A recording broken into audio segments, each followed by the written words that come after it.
Hello, let's talk health. How to stay consistent with health habits, time management habits, business habits. How do we stay consistent? Sure, let's talk about it. And in fact, let me go ahead and just jump into the conversation. So how do we stay consistent with choices or habits that we want to be consistent with? Feels like redundancy. But I'm actually choosing the word choice and habit on purpose. Hi, Jennifer. Because sometimes the choice and decision makes a little bit mixed up. So I'm going to talk about the choices because choices are really organic and more smooth. So how do we stay consistent with healthy choices? And since I'm a health coach, that's what I will be talking about. But feel free to think about any kind of habits that you want to build. I'm going to teach you 3 steps real fast, and obviously each step is a pretty comprehensive step. But 2 for the overview. The 3 steps, they're easy for me to remember: what, why, and how. So I'm inviting you to really look at, and I'm reading my notes, that's why you see me looking sideways. When I say building consistency with your choices, what habit are you thinking about that you want to build consistency with? So decide what it is, and I'm giving myself 4 examples here. Maybe it's exercise, and maybe it's eating better, going to bed on time, or journaling. Okay, so hopefully you got your habit. And by the way, we're going to break this down into details during our Paint Your Power workshop. I'm going to type in real quick the way for you to register, because this is a real fast overview. And if you go into the events page, you will see the registration for next Thursday Paint Your Power workshop, and I'll send you the workbook before we get started. Okay, so what habit do you want to establish? By the way, the habits that I just listed, exercise and eating better, going to bed early, are not specific. So in what habits, I'm going to ask us to really be specific. For example, when I say exercising regularly, specific might look like, okay, exercising 3 days a week, maybe I already know, Monday, Wednesday, Friday.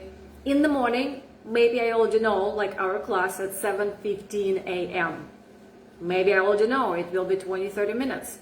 Should be really, really specific. If it's eating better, maybe I'm going to say, okay, at least eat 1 salad plate in the afternoon or evening for dinner.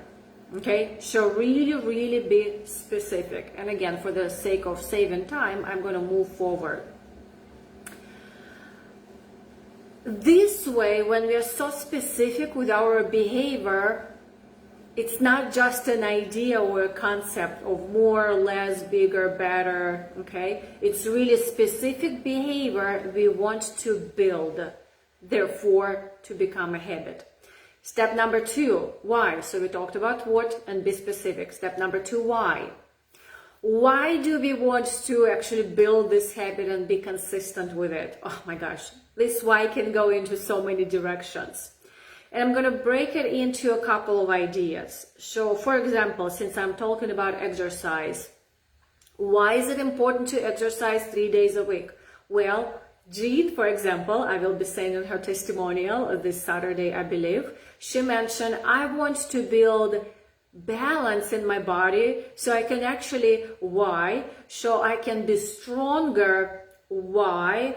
So I can actually live healthier, longer, and more vital life. And sometimes, usually we say comparison is not good, but if comparison is motivating, she says, I just don't want to end up like most of my clients with whom I work for health insurance. I don't want to end up in sickness. By the way, that's often why I hear either I want to be like my grandmother, vital and healthy, or I don't want to be like my parents, obese, overweight, heart attack, and died. Examples are here. So knowing the why is really, really important. Whatever why motivates you. My why is actually not connected with me. You probably heard like find why for someone else. We will do more than we do for ourselves. So if my why is not motivating for me enough, I'm going to find it for someone else, whether it's my children, whether it's being the best role model for my clients, and to really make that impact for the community and the world. Find your why that makes you cry. I'm just going to say it because I like that phrase. Okay, so why is almost like that motivation, aspiration, or a goal that keeps us going, especially in the times where you just ain't feeling like it. Is my accent good? All right, so we talked about what, we talked about why, let's talk about how.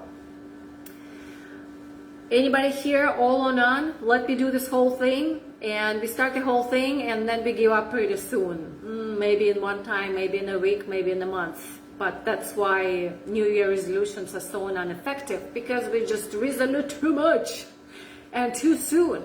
What if we take our how in a little bitty steps? And again, we can go to so many places here, but I'm going to say it. Why we are not yet consistent is maybe we don't have a sequence of our steps yet designed in the way that it's easy, smooth, and organic, and like flowing in the day. For example, I'm going to give you an example of journaling. I had fun with that. So if I know I want to journal each day, specific action will be, okay, I want to journal, my example is in the morning. How can I make it as a flowy sequence of action steps? I do it in the way of attaching to actions I'm already doing. My example, I'm waking up, well, the body is cold as the body is cold, you gotta go to the bathroom. I go to the bathroom, I may have a glass of water. As soon as I actually go back to bed, not laying down, I sit in bed. As soon as I sit in bed and feel that warmth, you know, the bed still so cozy and warm, that is my trigger, keyword, to pick up the journal. My journal takes no more than 6 minutes, sometimes 3. I just write real quick in the journal. Okay, then I put it down. Well, actually, before I put it down, after I finish writing, 3 to 6 minutes, I take a deep breath. That makes me feel good. You know, this immediate reward that throws the dopamine into our system, that is really important. Whether we exercise and give in our class fist bump to each other and smile into each other, or you walk by the mirror and say, hey, high five, or I just take a deep breath and acknowledge myself. Then I put the journal down. I might take another deep breath, feeling that warmth. Then I turn my inspiration, 2-minute focus of the day. Then I put my feet on the ground and I get up while listening to focus of the day. Can you see how those actions are so specific, and the journaling is very much attached to, oh, here's the exercise, when, then, and then reward. It's almost like 1, 2, 3. When I do this, when I sit back in bed right after I go bathroom, then I pick up my journal. When I finish journaling, then I take a breath, deep breath, to acknowledge myself and celebrate. So go ahead and try, whether it's your exercise routine, whether it's going, I didn't even give an example of going to bed on time. What does that mean, right? Maybe it's eating better, or journaling, or any other habits. Number 1, what is it, and be specific. Number 2, why is it for yourself, for others? Find that motivation, aspiration, and a goal. And number 3, how? Let's find the chain of actions and attach that action into something we're already doing. When, then, reward myself.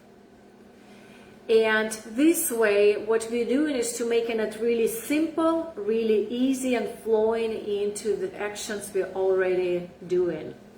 And in fact, I was reflecting and thinking, okay, well, first of all, sometimes it works, sometimes it doesn't. That's okay. Maybe you have a menu of options to try. If it doesn't work, that's why we use the power of reflection. If it doesn't work, let's try another one. Menu of options. Amazing. Like you go into the restaurant. Try this, try that. Okay? And there's several ways you can keep yourself, here as I'm going to bring the final thought, ways of being accountable. Accountability is such a funky word. Sometimes we run away from it. But the word accountable may include a couple of elements here. Whether I'm accountable to myself, nobody's going to kick me off the bed and say, pick up your journal, right? It's my own accountability, and that's what I'm doing here, creating a chain of actions. Hi, Diane. The other way of accountability is having someone with you, whether it's joining the group, right? Like we are doing our group workouts together. We are having fun together. By the way, fun is the key because, again, it releases endorphins when you're doing it in the community. Oxytocin, another happiness hormone, is being produced long term. Or you're doing it like one-on-one with a coach. The steps are actually the same. It's how you use accountability to reflect and keep going. Okay. With that said, that's how we build consistency with our habits. What it is, be specific, why it is for yourself, for others, for goals, motivation, aspiration, and how it is. When, then reward myself. And find the way you're going to keep going in with this practice, whether do it yourself, in the group, or with a coach. With that said, if you want to jump into those details for yourself, I posted in the chat coachingbynadia.com/events. Pain to Power registration is next Thursday, and we're going to dive into those steps next Thursday in our free webinar. Happy upcoming Mother's Day. Love yourself, love your children, love the world, and I'll see you soon.